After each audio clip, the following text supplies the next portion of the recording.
Yo, what is going on, you slackers? I am your host, Slackerz Gaming, bringing you another episode of Rate Their Chances. And today's episode, we will be covering the character Bandana Dee.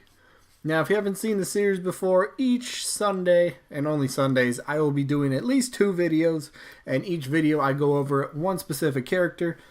I will be giving my thoughts and opinions. I'll go over pros and cons for each character. And then at the end, I will give my opinion based on a percentage system, 0 to 100% of what I believe that character has for a chance to be playable in the next upcoming Super Smash Bros. Game for the Nintendo Switch. So without any further ado, let's jump right in to the pros. Now, for the first pro that I'm going to go over for Bandana Dee, absolutely super recognizable. It's one of the main characters from one of the major Nintendo first-party franchises. That, of course, being the Kirby series. Bandana Dee has appeared in, I don't have the exact number, but so many Kirby games. It is the first character that you actually unlock in the newest, or at least the major character that you unlock in the first, in the new Kirby game, Kirby Star Allies. So, that kind of says a little something. The first, major character you unlock is Bandana Dee, so that's pretty cool to see. But now moving on to the moveset potential. I couldn't think of the word there, but moveset potential is there. It would be very unique because Bandana Dee actually, if you don't know, wields a spear. There is no spear wielders in the game of Super Smash Bros. So has a unique moveset that would be tied to itself that nobody else can really claim. Of course, you could be twirling the spear. I don't know if you can incorporate that with it, like jumps or just as like a forward dash attack or something. You could throw the spear, you could just kind of jab it forward. There's plenty of potential with the spear for moveset potential. Absolutely, that is another big pro. Another thing is very big following in Japan. Now another thing is when they did the Smash ballot, and I like to refer to this because again they said a few years ago when they did the Smash ballot that they would take into consideration characters and their percentage, or at least the number of votes that they got for future Smash games.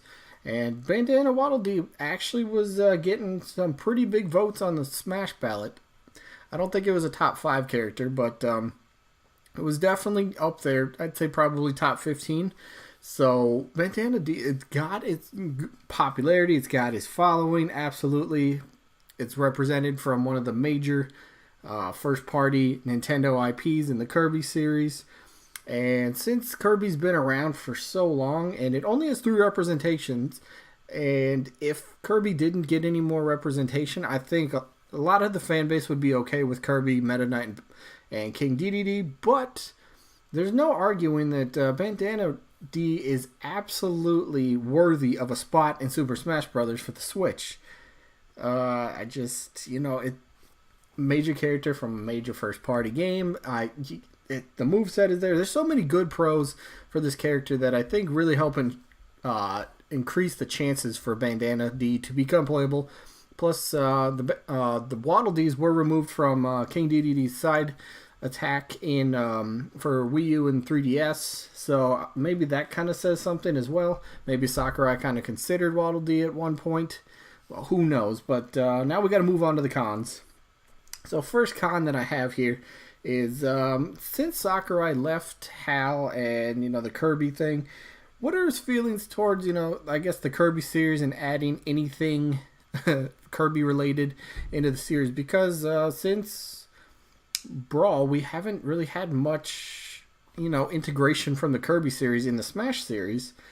Of course we got the Meta Knight and King Dedede in Brawl, but after that it's been kind of slim pickings. And again, does Sakurai really feel like the Kirby series, he would add something from kind of something that he left? He left the Kirby behind, and it's being developed by other people, another studio now. How does he feel about that? Is it something that he looks at like, hey, you know what, Kirby series does deserve more representation?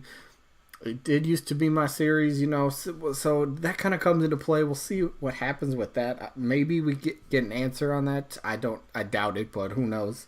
Another con that I got here.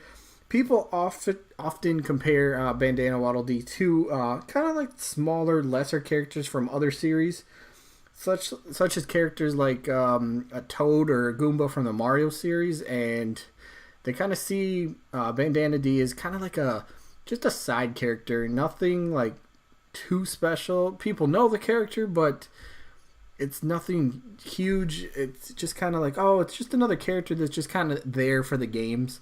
It's not really viewed as a Nintendo All-Star, but I mean, that could absolutely hurt your chances if that's how I guess Sakurai kind of envisions the character. Because if Sakurai kind of likes to pick, you know, the main characters from the series, doesn't like to pick too obscure ones. Not saying that Bandana Waddle Dee is obscure at all. People know him, so it's tough to say. I think it kind of comes down to like how Sakurai really feels about this character. You know, does he think Kirby series deserves yet another representation in Smash? Who knows? Who really knows? But I think for my actual percentage points, I think there's too many good pros. The moveset potential, the personality, the being well known. Kirby series, you know, probably deserves to have another rep in Smash Bros. I could argue what character it could be. It could be Bandana Waddle Dee, it could be Marks, it could be, you know, so many other characters. But I think Waddle Dee itself has to be, you know, considered for one of the top 2, maybe top 3 characters if the Kirby series does get a new representation in Smash. But we'll all find out, you know, hopefully soon. Hopefully we get something soon. E3's, you know, only a little over 3 weeks away, so we'll find out what happens with that. So now on to the important stuff. What percentage do I give Bandana Waddle Dee? I think it's probably a little more likely than some other first-party characters. I think it's a pretty good shot. You know, I probably put this, you know, Bandana Dee, I'm going to put him around 55%. I think he's more than likely, you know, more than that 50% mark, so we'll have to see what happens with that. But 55% is what I would give Bandana Waddle Dee. That, again, is my opinion. You're allowed to agree and disagree and all that stuff, but let me know down in the comments, what do you guys think about Bandana Dee? Do you think Kirby does deserve another rep in Smash? Who knows? And if you do, maybe you don't think it's Bandana Dee. Who do you think it should be? I don't know. Let me know that stuff down in the comments. Like I said, in all these Rate Their Chances series, I love reading the comments, and I try to reply to as many comments as I can because I like talking about Smash Bros. Stuff, right? It's my favorite game series. But with that being said, this game's coming to an end. This video's coming to an end. So hopefully you guys enjoyed. Hopefully we catch you guys on the next one. Peace out, everybody.